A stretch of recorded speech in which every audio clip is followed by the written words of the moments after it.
দেন আল্লাহ, আমাকে ক্ষমা করে দেন আল্লাহ। ও ভাইজানেরা, সোনা মালিকেরা, ছেলেটা কাঁদতেই থাকে। ওই ছেলেটা একটু বাদ চলে গেল।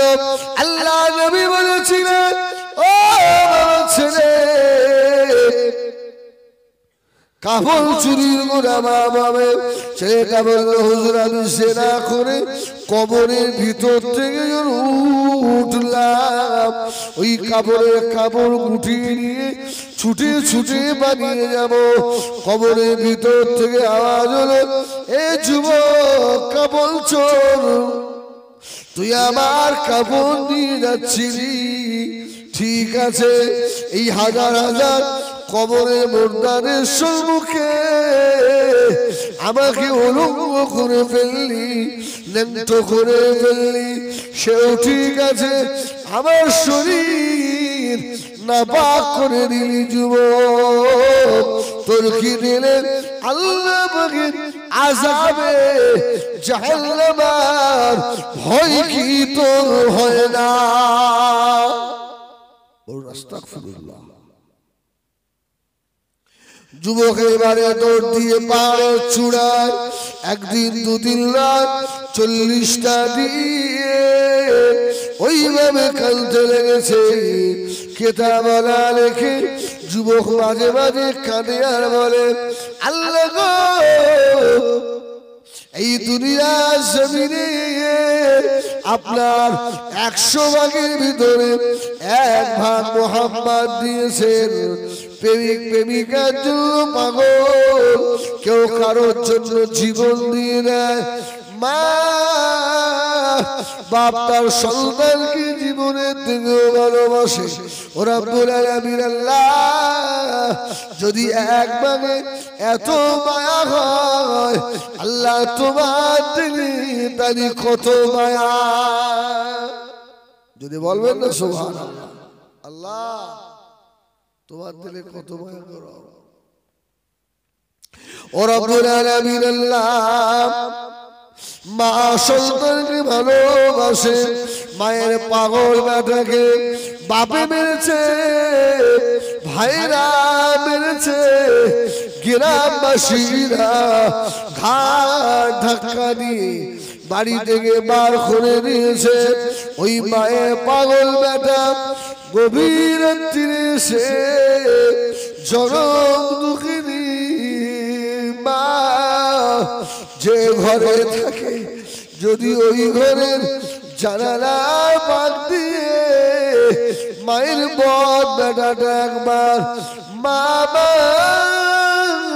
বলে যদি ডাক দেয়, আল্লাহ গো, মা জননী আর থাকতে পারে না, ছুটে গিয়ে তার কলিজার টুকরা সোনা মানিককে জড়িয়ে ধরে।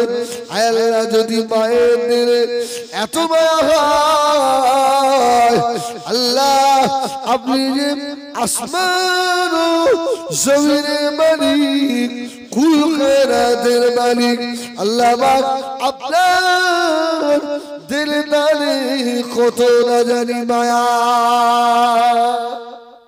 যদি বলুন সুবহানাল্লাহ। আল্লাহ তুমি আমাকে ক্ষমা করো। আল্লাহ পাকের তরফ থেকে আওয়াজ হয়ে গেল, ও জিবা সালাম। সুবহানাল্লাহ বলেন, ও জিবা সালাম, আমার হাবিবকে গিয়ে বলুন, আমার হাবিবকে আমি আল্লাহ জমিন আসমানের মালিক করেছি নাকি? হাবিবকে গিয়ে জিজ্ঞাসা করুন, বান্দা আমার গুনাহ যদি করে, আমার বান্দা গুনাহ আমার হাবিব ক্ষমা করে না আমি আল্লাহ ক্ষমা করি? যদি বলুন সুবহানাল্লাহ। অনেক কথা। জিবরিল বললেন, ইয়া রাসূলুল্লাহ, যে ছেলেটা আজ থেকে 40 দিন আগে এসেছে, শেষ করতে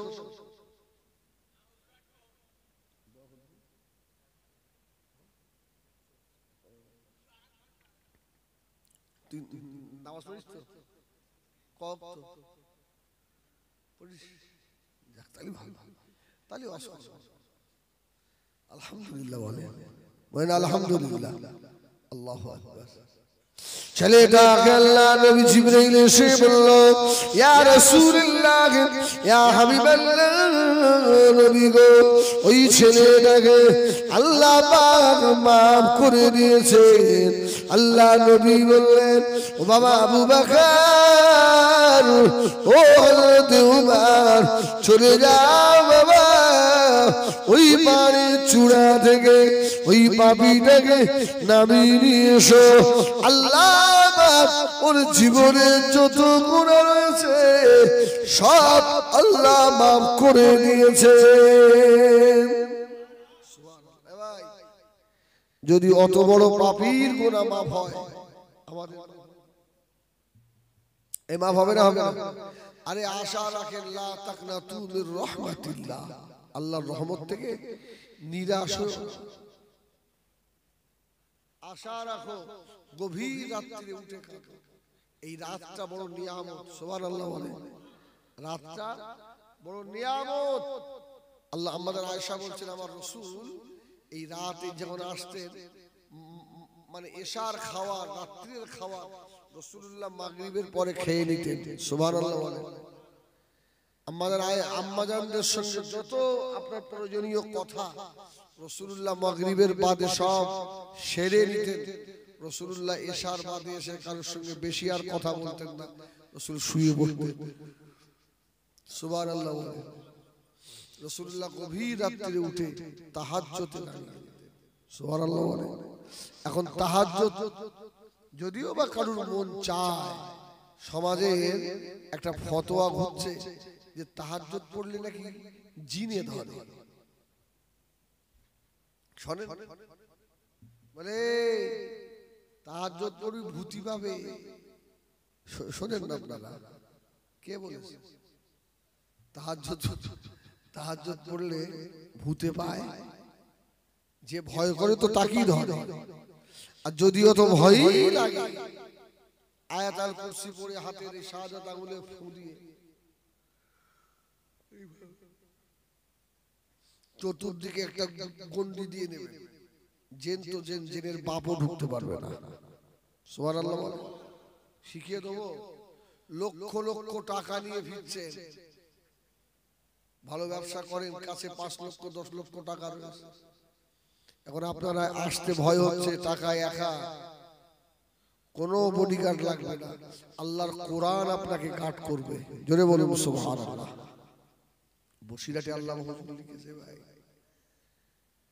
আয়াতুল কুরসি বলবেন মুখস্থ আছে আয়াতুল কুরসি সূরা নাস মুখস্থ নিতা আয়াতুল কুরসি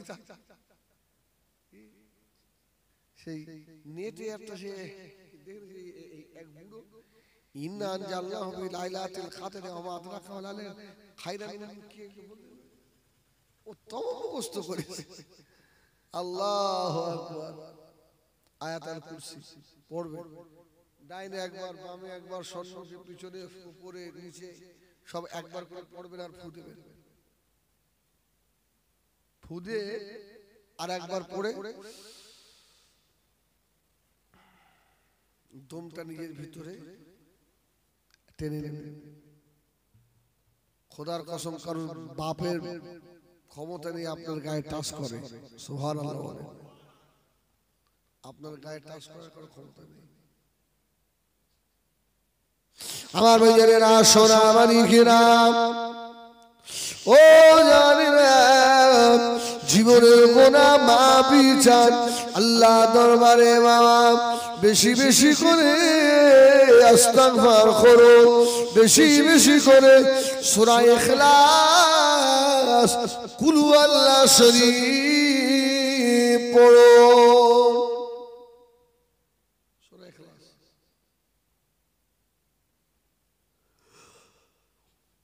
যে ব্যক্তি সূরা ইখলাস বেশি পড়ে আল্লাহ জীবনে রুজির অভাব দেবে না সুবহানাল্লাহ বলে আল্লাহ নবী সাহাবী বাবা বেশি বেশি সূরা ইখলাস পড়ে ফজরের নামাজে সূরা ইখলাস কুল হুয়াল্লাহ দিয়ে নামাজ পড়ায়, মাগরিবের নামাজে কুল হুয়াল্লাহ, ইশার নামাজে কুল হুয়াল্লাহ।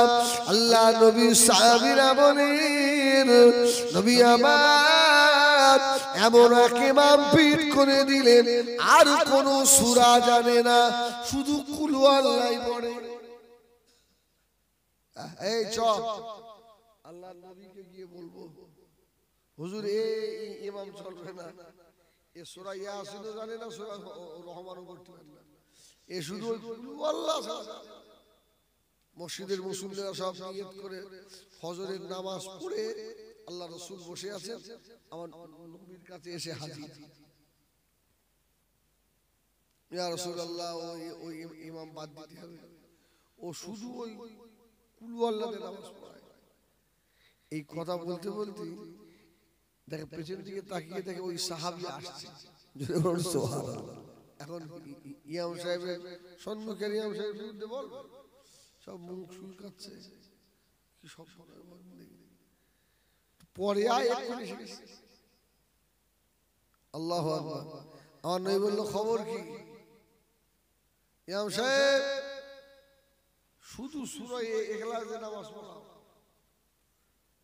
ইয়া রাসূলুল্লাহ এই আমার এই মুসল্লিগুলো আপনার কাছে শিখায় দিয়েছে যে হ্যাঁ বাবা তুমি শুধু সূরা ইখলাস পড়ো।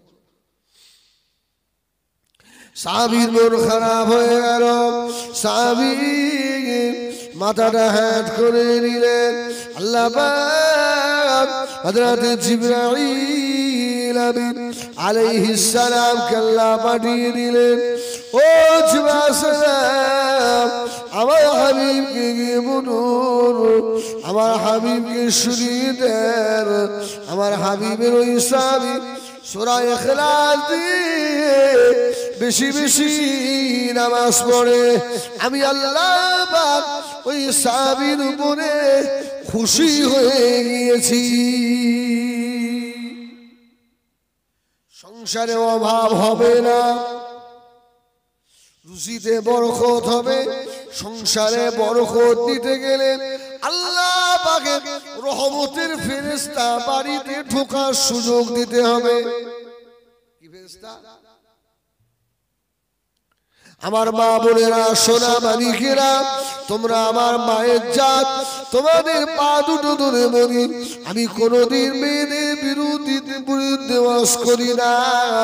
যেসব মেয়েরা বাড়ির ভিতরে মাথার কাপড় ফেলে ঘরে, পিঠ বার করে ঘরে, আমার মা তুমি জানো না মা তোমার কারণে ওই বাড়িতে বরকত হয় না। আমার ভাইদের বলবো যারা নাপাক অবস্থায় থাকে, বাড়িতে হাঁটুর উপরে কাপড় তুলে বসে থাকে, তোমার জন্য তোমার বাড়িতে রহমত বরকত বর্ষণ হয় না। নবী আমার আম্মা জান হযরত খাদিজাতুল কুবরা রাদিয়াল্লাহু তাআলা আনহা আগে আম্মা জানকে বললেন, ও বিবি খাদিজা আমি রাসূলুল্লাহ দেখলাম একজন বন্ধু আসতে গিয়ে আর ফিরে চলে গেল, আসতে পারল না। আম্মা জান খাদিজা বললেন, ইয়া রাসূলুল্লাহ ইয়া হাবিবাল্লাহ আপনার ওই বন্ধু যখন এবারে আসবে একবার আপনি আমাকে শোনাবেন, আমাকে দেখাবেন যে কেন আসে না, আমি ঠিক ধরে ফেলবো। আল্লাহ নবী বললেন, বিবি খাদিজা ওই যে আমার সেই বন্ধু আছে। আম্মা খাদিজা বললেন, নবী গো আপনি আমার কোলের উপরে একটু বসেন। জোরে বলুন কি মহব্বত দেখেন। মা খাদিজা বলছে, নবী আপনি আমার কোলের উপরে বসেন। আল্লাহ নবী আম্মা জান হযরত খাদিজাতুল কুবরা রাদিয়াল্লাহু তাআলা কোলের উপরে বসলেন। আম্মা জানের মাথায় কাপড় ঘোমটা দেওয়া ছিল, একটু ঘোমটাটা সরিয়ে দিলেন। আল্লাহ নবীকে আম্মা জান বললেন, ইয়া রাসূলুল্লাহ, ইয়া হাবিবাল্লাহ, আপনার বন্ধুকে কি আর দেখা যাচ্ছে নাকি? খাদিজা, আর তো দেখা যায় না। আল্লাহ নবী বললেন, ও বিবি খাদিজা, আর দেখা যায় না কেন? আম্মা জান বললেন, ইয়া রাসূলুল্লাহ, আমার কোল থেকে নেমে পড়ুন, আমার পিছনে গিয়ে দেখুন ওই মানুষটা পিছনে দেখা যায় কি? আল্লাহ নবী পিছনে গিয়ে দেখলেন ওই মানুষটাকে দেখা যায় না। আল্লাহ নবীকে আম্মা জান বললেন, ইয়া রাসূলুল্লাহ, ডাইনে দেখুন, বামে দেখুন। আল্লাহ নবী বললেন, ও বিবি খাদিজা, ওই মানুষটাকে আর দেখা যায় না। আম্মা জান খাদিজা বললেন, ইয়া রাসূলুল্লাহ, ইয়া হাবিবাল্লাহ, এবারে দেখা যাবে। আম্মা জান ঘোমটা দিয়ে বসে বললেন, জোরে বলুন সুবহানাল্লাহ। নবী কি বললেন, ইয়া রাসূলুল্লাহ, এবার দেখেন, এবারে দেখেন। আহা, সুবহানাল্লাহ বলেন। আল্লাহ রাসূল খাদিজা, এবার তো দেখা যাচ্ছে। সোনামানিকেরা যতই সংসারে বরকতের তাবিজ করে মারে, তোমার শিয়ারা ছেলের সম্মুখে মাথার কাপড় ফেলে ঘুরো না মা, গুনাহ হবে মা, তুমি জাহান্নামী হয়ে যাও। তোমার বেটা হিজবুল্লাহ চায় না মা, তুমি পর্দাওয়ালা হয়ে থাকো, সবসময় মাথায় কাপড় দিয়ে থাকো। যে বাড়িতে বেহায়া পনা চলে, গালাগালি চলে, বেপর্দা চলে, গান বাজনা চলে, যে বাড়িতে শরীয়ত বিরোধী কাজ হয়, ওই বাড়িতে আল্লাহ পাকের রহমতের ফেরেশতারা ঢুকতে পারে না। এই জন্য ওই বাড়ির অভাব কোনোদিন যায় না। আল্লাহ নবী বলে, বাড়িতে যদি বরকত নিতে চাও, বাড়িতে 5 ওয়াক্ত মায়েরা নামাজ পড়ো, বেশি বেশি করে কোরআন তেলাওয়াত করো, সবসময় পর্দার ভিতরে থাকো। তোমার মুখটাকে আর বেগানা পুরুষকে দেখিও না, কোনো চিন্তা করা লাগবে না। আল্লাহ পাকের তরফ থেকে রহমতের রিজিক আল্লাহ পাঠিয়ে দেবে। আমার মায়েরা, শেষ কথা বলে গেলাম, আল্লাহর রাস্তায় একটু পর্দা করবে। শুধু মেয়েদের জন্যই পর্দা ফরজ নয়, ওদের জন্য তো অবশ্যই ফরজ। শুধু কি ওদের জন্য, আমাদের জন্য পর্দা ফরজ।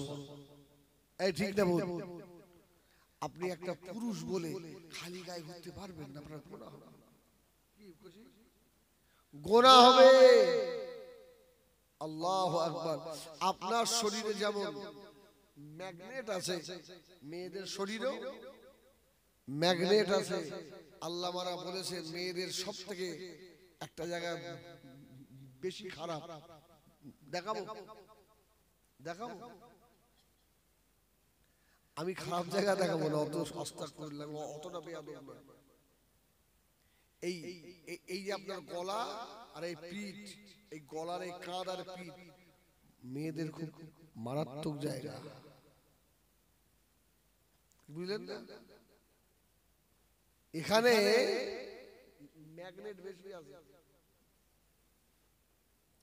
আপনি যেমন একটা মেয়ে দেখলে আপনার যেমন আকর্ষণ হয়, আপনার শরীর দেখলে একটা মেয়ের ওই রকম আকর্ষণ হয়।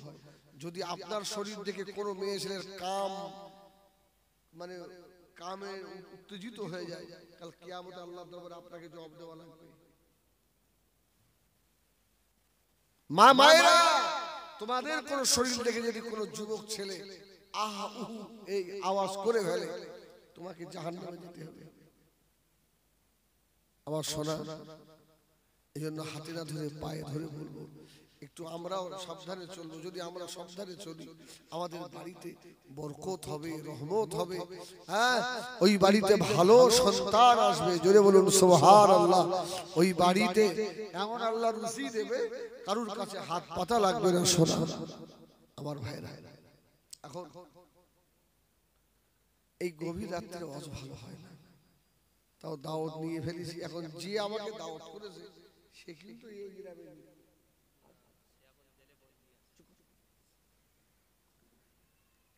আমার ভাই, আল্লাহ তার বিপদ থেকে মুসিবত থেকে আল্লাহ হেফাজত করেন। বলে আল্লাহুম্মা আমিন, আল্লাহুম্মা।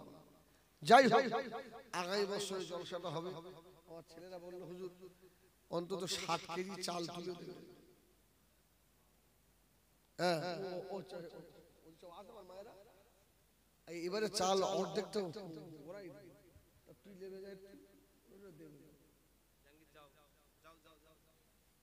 আমার সোনামানি 60 কেজি মতো চাল, বেশি নয়, 60 কেজি নয়, আপনার 4টে বস্তা চাল। 3 বস্তা দিলে হয়ে যায়, 3 বস্তা হলে হয়ে যাবে। 3টে ভাই একটু আল্লাহর রাস্তায় বলবেন এই গভীর রাত্রে।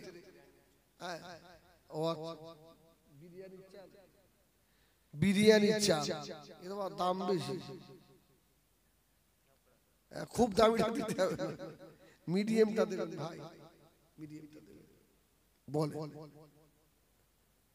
3টে ভাই একটু হাত তোলে, এক্ষুনি দোয়া করে দেবো বাবা। জুমার রাতে আল্লাহর রাস্তায় দোয়া হবে বাবা। বলো আমার মা বোনেরা, আপনারা যদি দিতে পারেন কেউ 2-5 কেজি করে, 10 কেজি